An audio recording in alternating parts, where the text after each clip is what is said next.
there you are, Betty. Oh, hello, Mrs. Morton. What on earth are you doing in this dark room by yourself? Mrs. Morton, may I speak with you a moment? Of course, dear. But why aren't you with the others in the laboratory?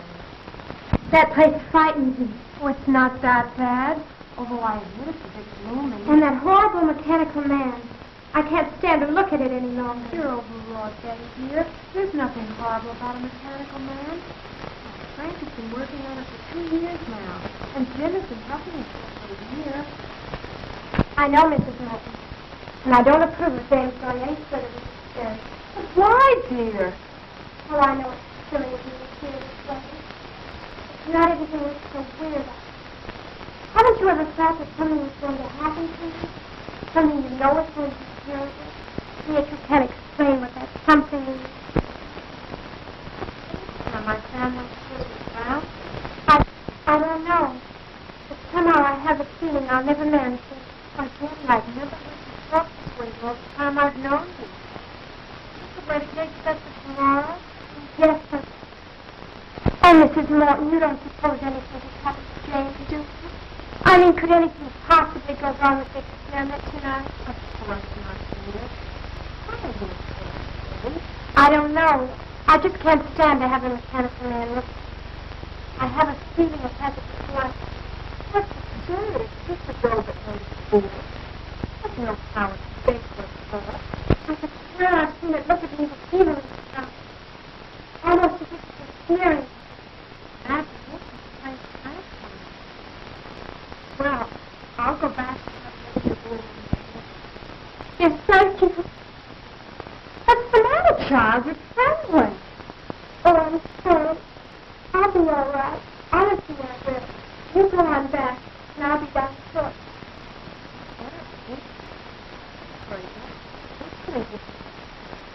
I'm sorry, Mrs. Blair. I'll be my brother. You go on. That's it. Sorry, Diana. Oh, Jim, what am I going to do? What am I going to do?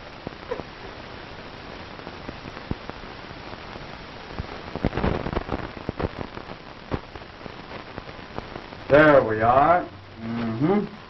Now that should be just about it. Gee, Pop, will he work now?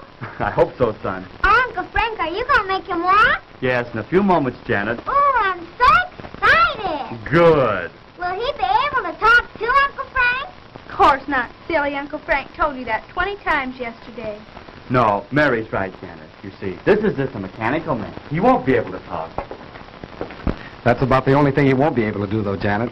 You're right, John. The doctor's mechanical man will be able to do about everything a human being can do, except talk.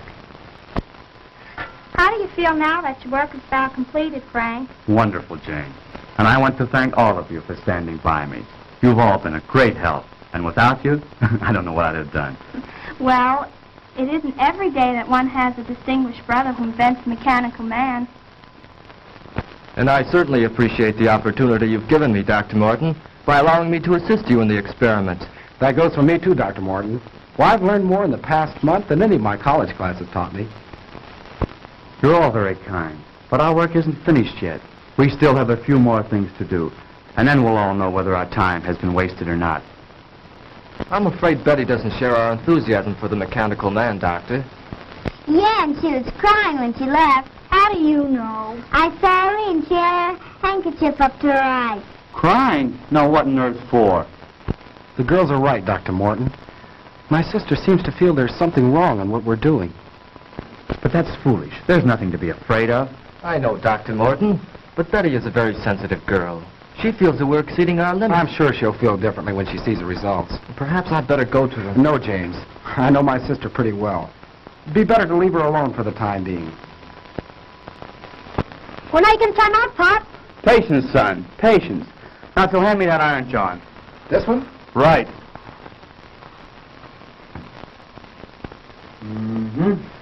Won't be long now. When do you think you can try it out, Frank? Just as soon as Mrs. Morton returns. By the way, James, where's Betty? She went upstairs a few minutes ago, Dr. Morton. Said she had a headache. Gosh, she's going to miss all the excitement. Well, when we're ready, you can go get her, Barry. You bet I will, Pop. Oh, hi, Mom. Hello, Barry. Have you seen Betty, Mrs. Morton? Yes, I just left her. She said she'd be up in a minute. They were just telling us Betty disapproves of our experiment. Oh, I think the storm has her on edge. She was much calmer when I left. Is there anything I can do? No, James. It's just a case of nerves, I think. Anyhow, let's give her a few more minutes alone. Well, if you think we should. We're just about finished, Madge. Won't it be wonderful to see a mechanical man move around, Mary? I suppose you'll let him help you do the dishes. I think your uncle would like that better than I would, Janet.